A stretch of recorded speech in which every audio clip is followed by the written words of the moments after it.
দরবেশের সালমান রহমানের টাকা খেয়ে মোটা হয়েছেন, স্বাস্থ্য ভালো করেছেন, চেহারা সুন্দর করেছেন। খুব দুর্ভাগ্যজনকভাবে উনি আমার সঙ্গে কালকে বাজে কথা বলেছেন। আরেকজন আছে ফ্রান্সে, জারজ মিল্টন আছে, জারজ মিল্টন। আমি নাকি সংস্কার মানি না।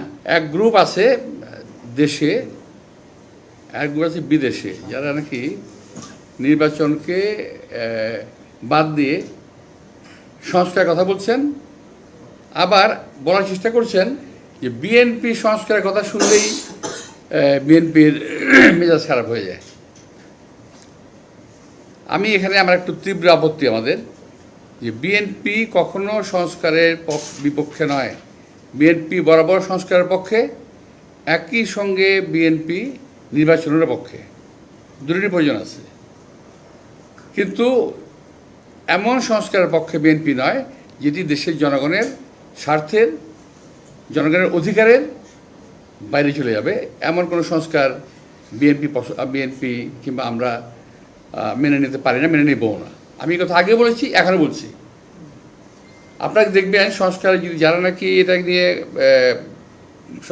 পড়েছেন, যাদের কাছে স্প্রেডশিট গেছে, যারা পড়েছেন তারা দেখেছেন যে এমন কিছু প্রস্তাব আছে যে প্রস্তাবগুলো বাংলাদেশে মানুষের সঙ্গে মানানসই নয়, যেগুলো বাংলাদেশের সঙ্গে যায় না, বাংলাদেশের সঙ্গে, সেগুলো আমরা কেন মানব? এবং এই যে মানা না মানা নিয়ে কালকে দেখলাম এক ভদ্রলোক, যিনি, আমি নাম নিচ্ছি না, তবে আপনারা বুঝে নিন, যিনি দরবেশের সালমান রহমানের টাকা খেয়ে মোটা হয়েছেন, স্বাস্থ্য ভালো করেছেন, চেহারা সুন্দর করেছেন, লম্বা লম্বা কথা বলেন বাইরে থেকে। খুব দুর্ভাগ্যজনকভাবে উনি আমার সঙ্গে কালকে বাজে কথা বলেছেন। তো বলতে থাকুক, আমি বলেছি না, কচু খেতে শুকর পড়েছে, আমি শুকরের পর যেয়ে ধরি ওনাদেরকে। তো আরেকজন আছে ফ্রান্সে, আরেকজন আছে একজন ওখানে, কী বলে এটা একটা নাম, ওটা হলো কী বলে এটাকে, একটা না একটা জারজ মিল্টন আছে, জারজ মিল্টন, সরি কথা আমি বলে দিলাম। আমার এই অবস্থা থেকে এটা বলা ঠিক হয়নি বোধ হয়। তবুও আমি বলছি, জারজ মিল্টন বকা দিয়েছে আমাকে, সেটাকে সমর্থন করেছে পিনাকি। অর্থাৎ জারজ মিল্টন যে ভাষা আমাকে বকা দিয়েছে, পিনাকি সমর্থন করেছে। আমি বলতে চাই যে ওরা সবাই একই বংশের, একই গোত্রের সন্তান। কোনো ভদ্রলোককে এভাবে গালি দিতে পারে না। আমি ঢাকার মানুষ, আমি ইচ্ছে করলে ওরা যে ভাষায় গালি দেয় তার চেয়ে জঘন্য ভাষায় গালি দিতে পারি, কিন্তু আমার বাপ মা, আমার পরিবার এটা আমাকে শেখায় নাই। ওরা যেটা বলছে এবং বলেছে, এটা ওদের পরিবার থেকে শেখানো, ওরা ওই পরিবার থেকে করে আসছে, শুকুরের জাত। আমি সরি, আমি কথাগুলো বললাম বাধ্য হয়ে, যে আমি যে বলেছি আগে, আজকেও বলি, এখনও বললাম যে এখনও যে সংস্কারের কথা বলার কারণে আমি নাকি সংস্কার মানি না।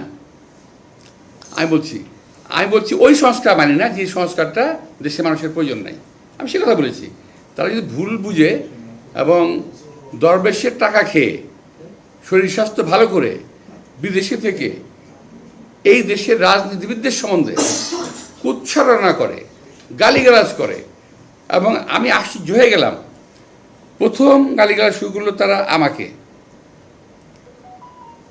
তারপরে তারা শুরু করলো আমাদের সেক্রেটারি জেনারেল মির্জা ফখরুল সাহেবকে, তারপর তারেক রহমান সাহেবকে, আমাদের অ্যাক্টিং চেয়ারম্যান, এমনকি তার পরিবার সম্পর্কেও তারা কথাবার্তা বলা শুরু করেছে। আমার আজকে কিন্তু মূলত এই কথাই বলাই ছিল, আমার অন্য কোনো সাবজেক্ট ছিল না। এটাই ছিল আমার বক্তব্য, যে ওরা আসলে চাচ্ছেটা কি। ওরা বিএনপিকে কিংবা আওয়ামী লীগকে কিংবা অন্য কাউকে ওরা ভালোবাসে না। ওরা ভালোবাসে ভারতকে। ওরা এই দেশে যাতে ভারতের আধিপত্য বিস্তার হয় এবং ভারত যাতে এই দেশে কায়েমি স্বার্থবাদী গোষ্ঠীকে বসাতে পারে, ওই সমস্ত লোকদের জন্য এরা কাজ করতেছে। এই গ্রুপটা এবং এই শুকুরের গোষ্ঠী কখনো বাংলাদেশের কোনো সরকারকে স্থিতিশীল থাকতে দেবে না। আমি আজকে হরপ করে বলতে পারি, এখানে অনেক সাংবাদিক ভাইরা আছেন যারা রহমত বহুদিন বাঁচবেন, দেখবেন যে এই গোষ্ঠী